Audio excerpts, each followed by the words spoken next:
Tinambangan ng mga sospek na nakasakay sa motorsiklo ang isang pulis Malabon sa Manila Port Area kagabi. Alamin natin ang detalye kay Reynante Ponte live. Reynante, go ahead.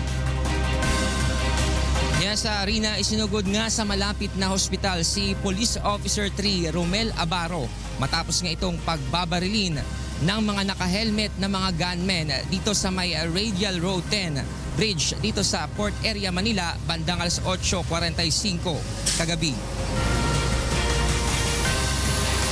Ayon sa asawa ng pulis na tumaginang humarap sa kamera, 5 mga nakamotorsiklo ang humarang sa kanila at pinaputukan sila ng baril habang sakay ng Mitsubishi Adventure. Anya, galing sila ng Malabon headquarters at papauwi na sana ng tambangan ng mga sospek.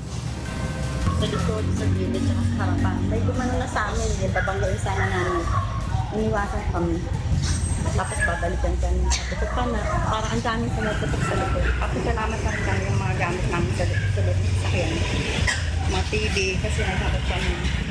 Yung siguro yung sumali yung mga tama sa likod.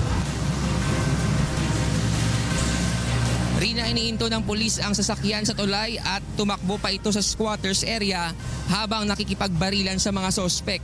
Tiempo namang may police mobile na nagpapatrolya malapit sa pinangyarihan ng insidente kaya't agad na nakaresponde ang mga ito. Ngunit nakatakas naman ang mga sospek. Posible nilang may kinalaman sa iligal na droga ang nangyari dahil team leader sa mga operasyon kontra iligal na droga si Abaro. Rina, nakatalaga naman si Abaro sa Drug Enforcement Unit sa Malabon City at magre-retiro na sana ngayong taon. Yan muna ang update mula dito sa Manila. Ako si Reynante Ponte, humahataw sa balita. Maraming salamat sa iyo, Reynante Ponte.